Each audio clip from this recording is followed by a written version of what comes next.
تو ہم نے یہ فرمایا اضرب بعصاک الحجر، اپنے عصا کو، اپنی لاٹھی کو پتھر پر ماریے،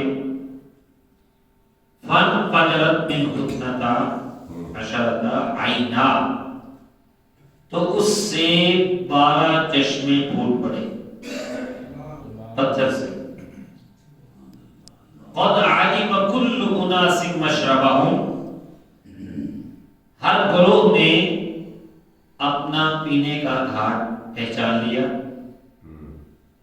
کلوا واشربوا، کھاؤ اور پیو، من رزق اللہ، اللہ کے رزق سے، ولا تعثوا فی الارض مفسدین، لیکن زمین میں فساد کرتے ہوئے نہ۔ اس آیت کریمہ کے اندر آپ دیکھیے کہ حضرت موسیٰ علیہ السلام کی بارگاہ میں آ کر ان کی قوم نے پانی کا سوال کیا، پر انہوں نے اللہ تبارک و تعالیٰ کی بارگاہ میں دعا کر دی۔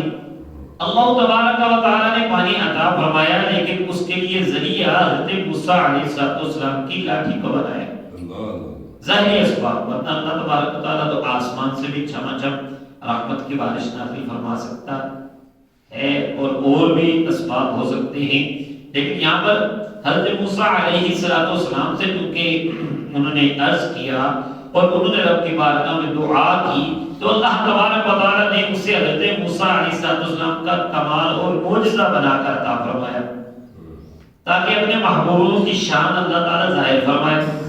اور پھر 12 چشمے پھوٹے، اس کی وجہ یہ تھی کہ بنی اسرائیل حضرت یعقوب علیہ السلام کی اولاد ہیں، حضرت یعقوب علیہ السلام کے 12 بیٹے تھے، ان 12 بیٹوں سے جو آگے نسل چلی تو 12 قبیلے ان کے بن گئے۔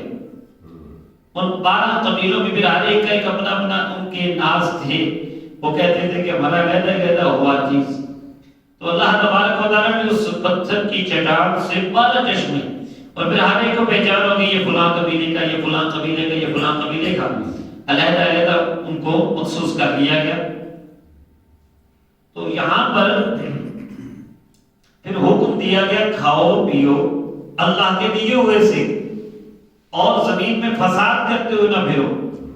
کھاؤ پیو، کھانا پینا منع نہیں، ہمارا بھی ویسے سلوگن ہوتا ہے کھاؤ پیو موج رہو، کھاؤ پیو موج رہو، لیکن آیا کریمہ کا انداز یہ بتا رہا ہے کہ کھاؤ پیو شکر بجا لاؤ۔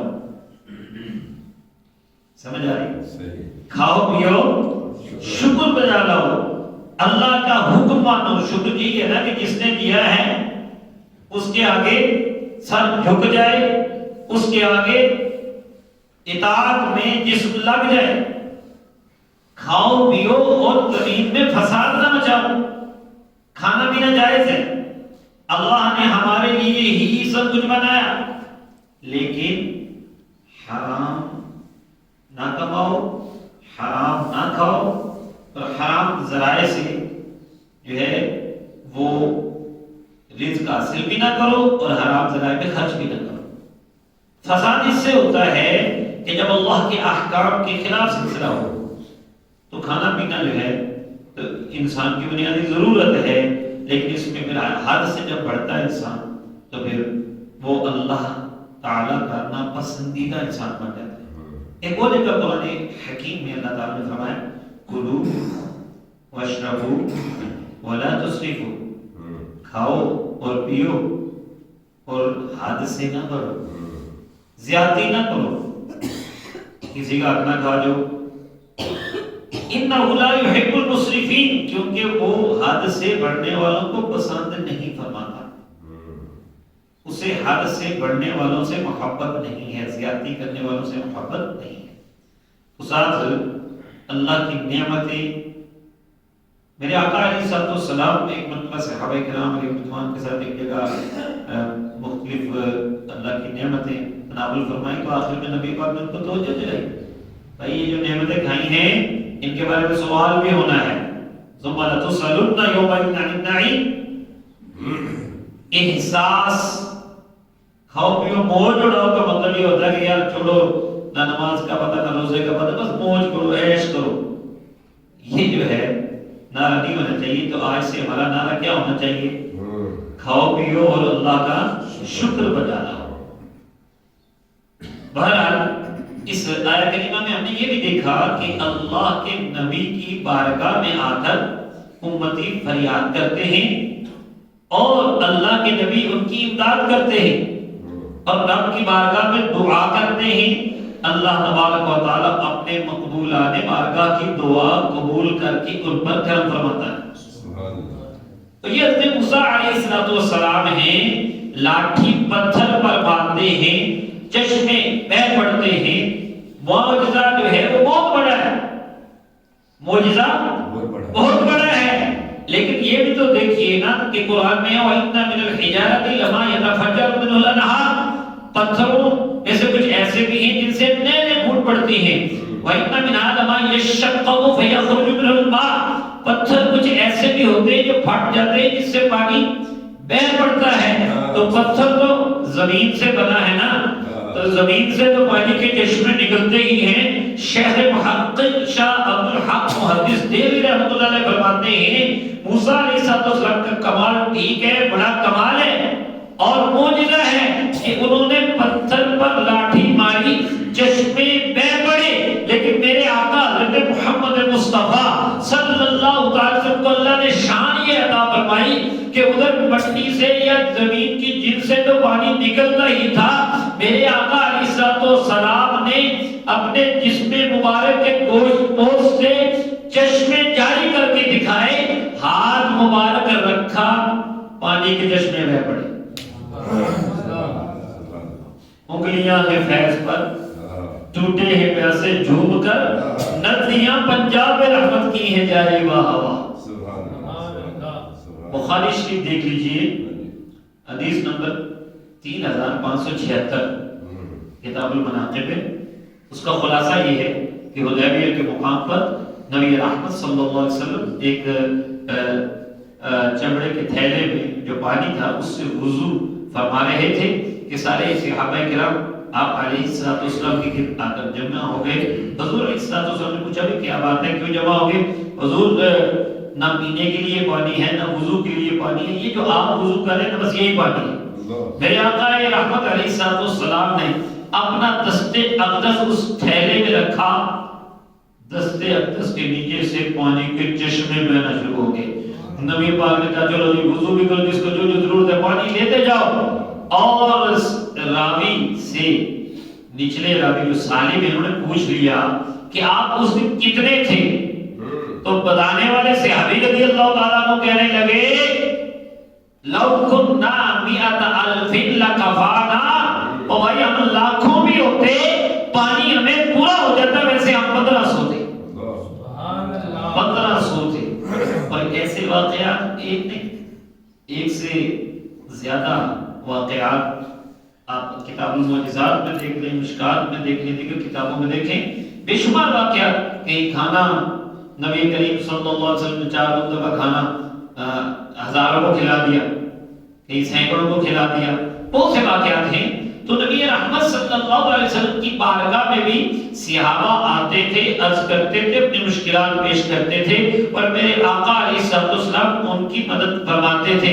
حضرت جابر بن عبداللہ رضی اللہ تعالیٰ عنہ کے والد شہید ہو گئے جبکہ احد میں ان پر قرضہ تھا، قرض خواہوں نے بہت جو ہے وہ زیادہ تقاضا کرنا شروع کر دیا۔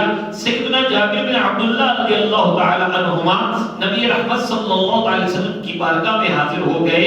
حدیث نمبر 2127 دیکھیے بخاری شریف کی کتاب یوں میں، اور کہنے لگے کہ فَاسْتَعَنْتُ النَّبِيَّ عَلَىٰ عُلَمَائِهِ أَن يَضَعُوا مِن دَيْنِهِ، میں نے نبی کریم صلی اللہ علیہ وسلم سے مدد مانگی۔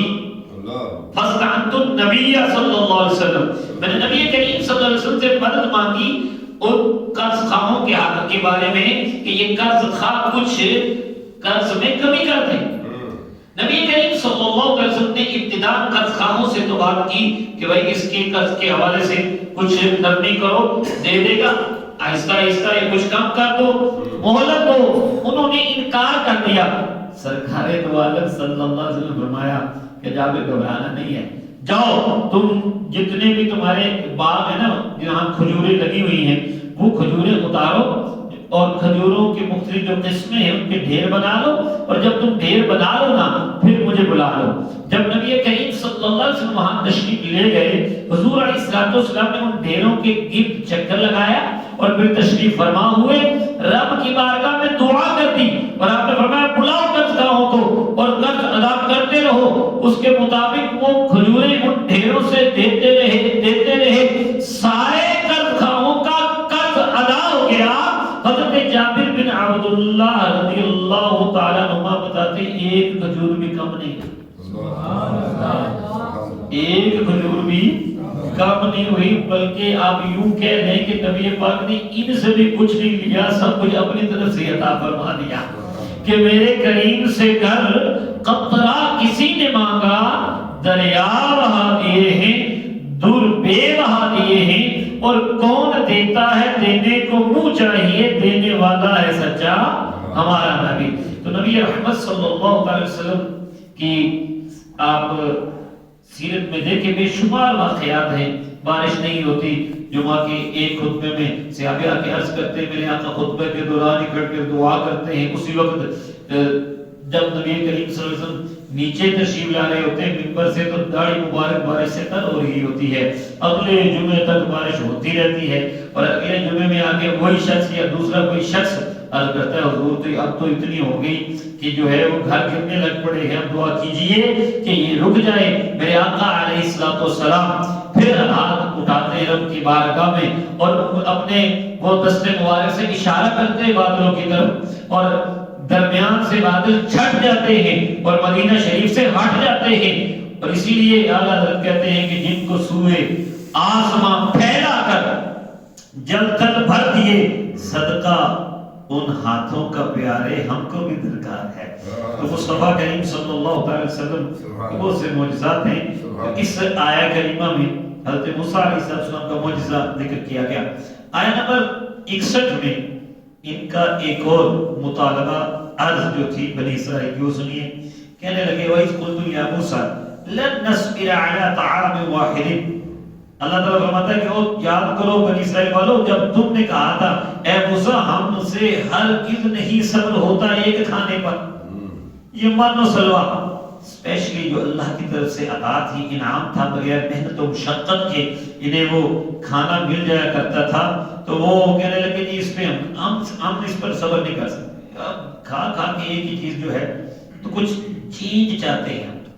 ویسے بھی انسان جو ہے نا وہ زبان کا جو ہے وہ چسکورا ہے، اور آپ دیکھیں نا کہ آج کل ہمارے کون سے چینلز مسالہ چینلز زیادہ چلتے ہیں نا، جس میں وہ کھانے پینے کی باتیں یا وہ ڈشز ہوں، اور پھر ہم بھی آپس میں اکثر یہی ڈسکس کرتے رہتے ہیں کہ یہ فلاں کا یہ اچھا ہے، فلاں یہ اچھا بناتا ہے، اور ہم بھی جو ہے نا اسی کی طرف متوجہ رہتے ہیں۔ تو بہرحال یہاں پر انہوں نے بھی عرض کی کہ جی آپ دعا کیجئے، فَادْعُ لَنَا رَبَّكَ، آپ دعا کر دیجئے نا اپنے رب سے ہمارے لیے، یخرج لنا مما تنبت الارض، کہ ہمارے لیے وہ نکالے جو زمین اگاتی ہے۔ پھر انہیں تھوڑی لسٹ بھی پیش کر دی، من بقلیہا ساگ ہونا چاہیے، وقثائہا ککڑی ہونی چاہیے، وفومہا گندم گیہوں ہونا چاہیے، بعد میں اس کا ترجمہ لہسن کیا ہے، فومہا وعدسہا مسور کی دال ہو، وبصلہا پیاز ہو۔ فرمایا تستبدلون الذی هو ادنی بالذی هو خیر، بھائی تم بدلے میں وہ لینا چاہتے ہو جو کم تر ہے اس کے جو زیادہ بہتر ہے اس کے بدلے، کیونکہ وہ تو رب کی طرف سے انعام آ رہا تھا، اور میں تو مشقت کے بغیر تمہیں حاصل ہو رہا تھا، وہ بہتر تھا، اللہ کی عطا تھی، اس کو چھوڑ کر تم وہ کم تر لینا چاہتے ہو۔ پھر ٹھیک ہے، اے بھی تو مصر اتر جاؤ کسی شہر میں، مصر یہاں یا تو خاص ملک مصر مراد ہے یا کوئی بھی شہر اس کو بھی مصر کہتے ہیں، یہ بھی تو مصر میں یا کسی شہر میں اتر جاؤ، فَإِنَّ لَكُمْ مَا سَأَلْتُمْ، تمہیں مل جائے گا جو تم نے مانگا۔ ٹھیک ہے، نہیں اس پر تم راضی کہ جو ہے بنا بنایا کھانا آئے تو ٹھیک ہے، چلو جاؤ کسی شہر میں کھیتی باڑی کرو، پھر محنت کرو، مشقت کرو، مل جائے گا تمہیں۔ لیکن ان کے اوپر ہوا کیا؟ اللہ تعالیٰ فرماتا ہے وَضُرِبَتْ عَلَيْهِمُ الذِّلَّةُ وَالْمَسْكَنَةُ، ان پر ذلت اور غریبی مسلط کر دی گئی. وَبَاءُوا بِغَضَبٍ مِّنَ اللَّهِ اور وہ اللہ کے غضب میں داخل ہو گئے. اب وہ صرف یہ نہیں، یہ بھی ناشکری کچھ اس کی وجہ سے کم ہمتی.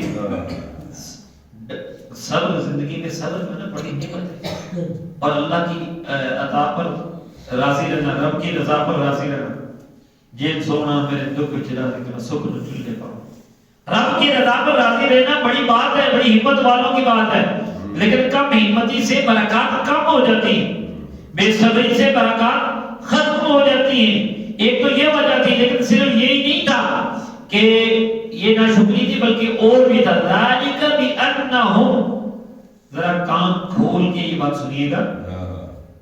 ہمارا عمل، ہمیں نبی کریم صلی اللہ علیہ وسلم نے فرمایا بنی اسرائیل کی عادتیں تمہارے اندر آئیں گی. تو بنی اسرائیل جس وجہ سے ذلت و رسوائی میں مبتلا ہوئے ہیں، وہ وجہ سن لیجئے اور کوشش کیجئے کہ ہم ایسی برائیوں سے بچیں. فرمایا ذالک بأنہم کانوا یکفرون بآیات اللہ، یہ سب اس وجہ سے ہوا کہ انہوں نے اللہ کی آیتوں کا انکار کیا. اللہ کی آیتوں کا انکار کیا کرتے تھے. ایک مرتبہ نہیں، کانوا یکفرون، ماضی استمراری، پاسٹ کنٹینیوس. اللہ تعالیٰ کی نعمتوں کا انکار کیا کرتے تھے. وہ یقتلون النبیین بغیر حق، اور ناحق اللہ کے نبیوں کو شہید کرتے تھے. ان کا نام تو مفسرین نے لکھا ہے، حضرت سیدنا زکریا علیہ السلام، حضرت سیدنا یحییٰ علیہ السلام اور حضرت سیدنا شعیع علیہ السلام. ان کو انہوں نے شہید کر دیا. ذالک بأنہم کانوا یکفرون بآیات اللہ ویقتلون النبیین بغیر الحق. اور یہ آخری جملہ، ذالک بما عصوا وکانوا یعتدون. یہ سب ذلت اور رسوائی ان پر کیوں مسلط کر دی گئی؟ بما عصوا، کہ انہوں نے نافرمانی کی، وکانوا یعتدون، اور وہ حد سے بڑا کرتے تھے. ہم اللہ تعالیٰ سے دعا کرتے ہیں اللہ تبارک و تعالیٰ ہمیں اپنے پیارے حبیب علیہ السلام کی سچی محبت بھی نصیب فرمائے، اور سرکش ہونے سے ہمیں بچائے، باغی ہونے سے ہمیں بچائے. گناہگار میں جو بندہ ہوتا ہے لیکن توبہ کرنے والا ہو، رجوع کر لینے والا ہو، واپس آ جانے والا ہو، نبی کریم صلی اللہ علیہ وسلم کے دامن کو تھامنے والا ہو. اللہ تعالی ہم سب کو عمل کی توفیق عطا فرمائے.